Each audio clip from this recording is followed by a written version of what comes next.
Hello friends, स्वागत है आप सबका हमारे यूट्यूब चैनल पर। आज हम आपके लिए जो आईपीओ के बारे में लाए हैं वो है तत्वचिंतन फार्माकेम लिमिटेड। तत्वचिंतन फार्माकेम लिमिटेड का जो आईपीओ है वो 16 जुलाई 2021 को ओपन हो रहा है और लास्ट डेट आईपीओ के लिए अप्लाई करने के लिए है 20 जुलाई 2021। फेस वैल्यू जो रहेगा शेयर का वो 10 पर शेयर है। आईपीओ प्राइस बैंड जो डिसाइड हुआ है वो है 1073 टू 1083 पर शेयर। मार्केट लॉट जो है वो 13 शेयर्स रहेंगे। मिनिमम लॉट जब अप्लाई कर सकते हो वो एक रहेगा जिसके अंदर 13 शेयर्स होंगे और उसका जो अमाउंट होगा वो होगा 14,079। मैक्सिमम लॉट जो अप्लाई कर सकते हो वो है 14 lots of 182 shares that will amount to 1,97,106।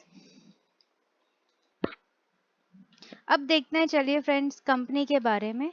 Company जो है वो 1996 में एस्टैब्लिश हुई थी वडोदरा के अंदर। 3 प्रमोटर्स रहे थे उसके, मिस्टर अजय मनसुखलाल पटेल, चिंतन नितिन कुमार शाह और शेखर रसिकलाल सोमानी। हाल फिलहाल जो है कंपनी के पास 2 मैन्युफैक्चरिंग फैसिलिटीज है, अंकलेश्वर और दहेज के अंदर, जो कि गुजरात के अंदर लोकेटेड है। दीज मैन्युफैक्चरिंग फैसिलिटीज, इनके अंदर इंस्टॉल्ड रिएक्टर कैपेसिटी रही है 280 केएल की और 13 असेंबली लाइंस की as on 31 March 2020 and as on 31 December 2020। 2018 से 2020 तक इंस्टॉल्ड रिएक्टर कैपेसिटी जो है वो 130 केएल से 280 केएल में ग्रो हुई है। और बात करते हैं असेंबली लाइंस की, तो वो 10 असेंबली लाइन से 13 असेंबली लाइंस में ग्रो हुई है। कंपनी जो है वो B2B बेसिस पे ऑपरेट करती है। अब फ्रेंड्स देखते हैं कंपनी का प्राइमरी बिजनेस क्या है। तो कंपनी जो है वो डाइवर्स पोर्टफोलियो मैन्युफैक्चरिंग एक्टिविटी में है, जिसके अंदर वो SDAs, PTCs, electrolyte salts for super capacitor batteries and PSCs manufacture करती है। तत्वचिंतन फार्माकेम limited is the largest and only commercial manufacturer of SDAs for geolities in India, and it enjoys the second largest position globally.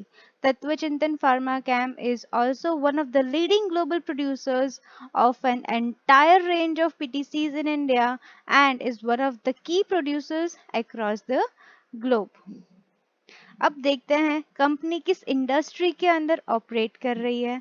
तो सेबी के अंदर जो company ने RHP file किया है उसके अंदर कंपनी ने ये स्पेसिफाई किया है कि the global chemicals market is valued at around 4,738 billion US dollars and is expected to grow at 6.2 CAGR, reaching to 6,400 billion USD by 2024.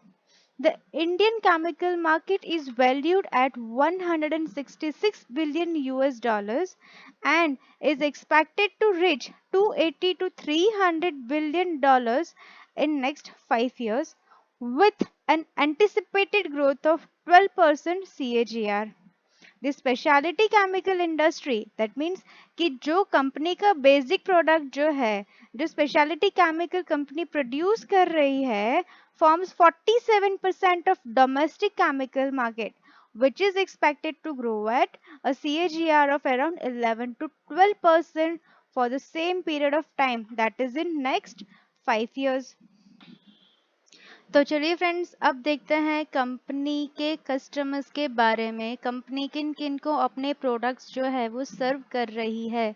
Company supplies the product to its customer based in India and it exports its product to over 25 countries which includes the name of USA, China, Germany, Japan, South Africa and UK.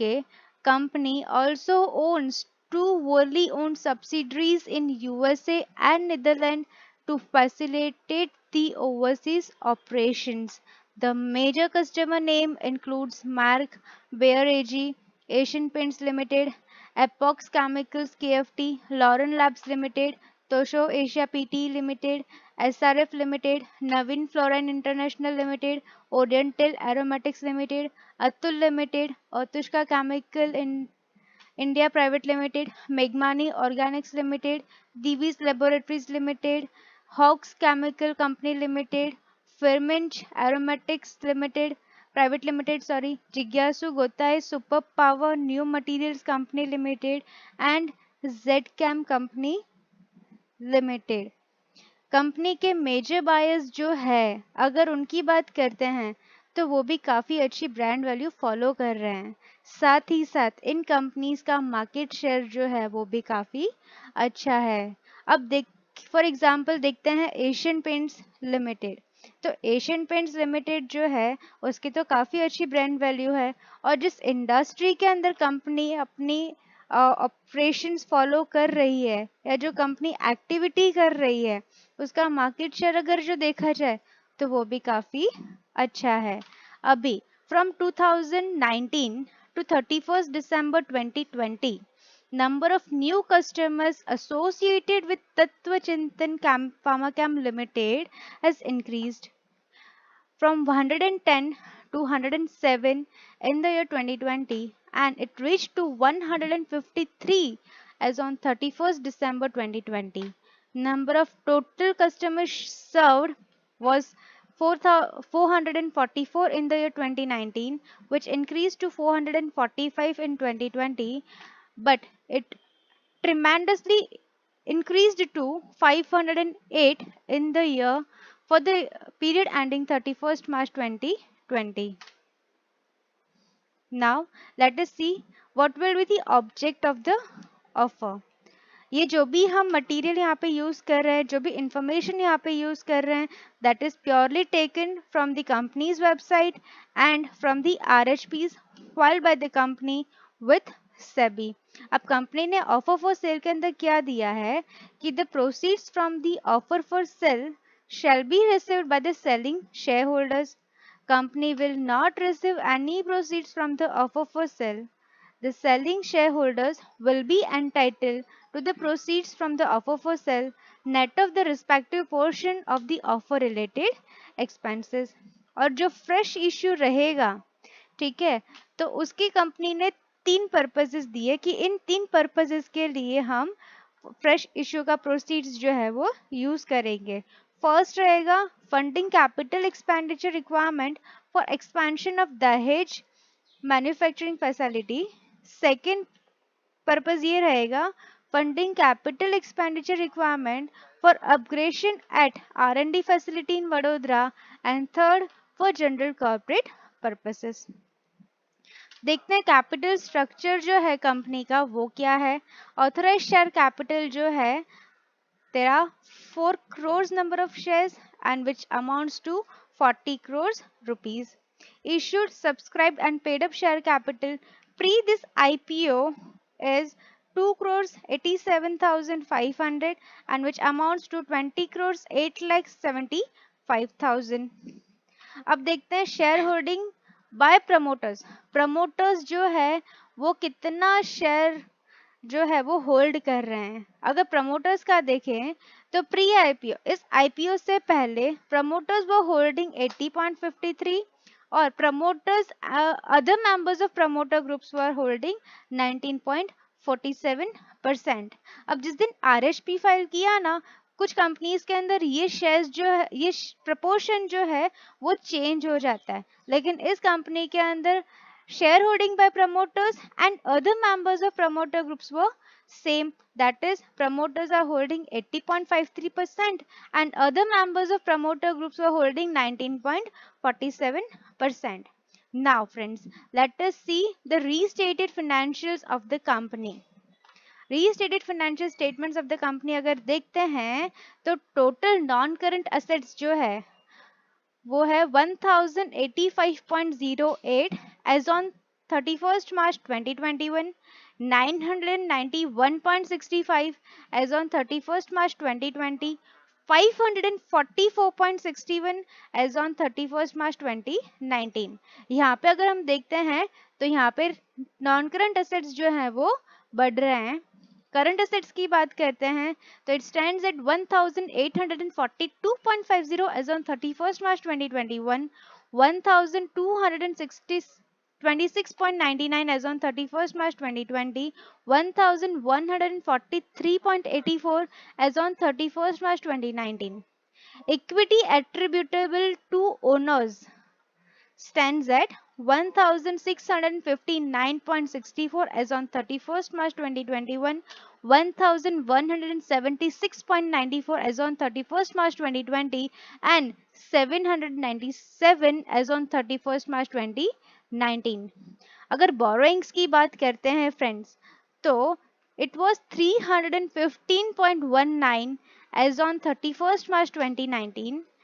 It comes to 387.09 as on 31st March 2020, and it reduced to 267.63 as on 31st March 2021. Current maturities of long-term debt. It was 57.20 as on 31st March 2019, which increased to 114.91 as on 31st March 2020, which increased to 141.91 as on 31st March 2021. ये वो liabilities हैं जो कि balance sheet के अंदर हमेशा long term के अंदर होती है या नॉन करंट बोरोइंग्स के अंदर होती है, ठीक है, और इसको हमें इन नियर फ्यूचर ये एट प्रेजेंट जो है वो हमारी करंट लाइबिलिटी बन गई है. अब करंट बोरोइंग्स की अगर बात करते हैं तो वो 399.09 थी as on 31st March 2019, which increased to 404.89 as on 31st March 2020, and it stands at 492.94 as on 31st March 2021. Net worth की अगर रिटर्न की बात करते हैं तो it was 25.78 as on 31st March 2019, which increased to 32.11% as on 31st March 2020, and it was 31.49% as on 31st March 2021. अगर बात करते हैं रिटर्न ऑन कैपिटल एम्प्लॉयड की तो it was 26.36% as on 31st March 2019, which grew to 31.96% as on 31st March 2020, and it further grew to 32.98% as on 31st March 2021.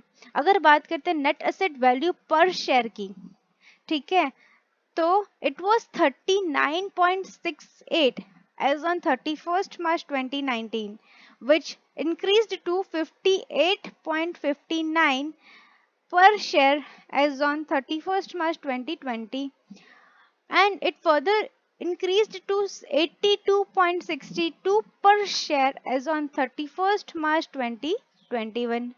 अब देखते हैं debt equity ratio को.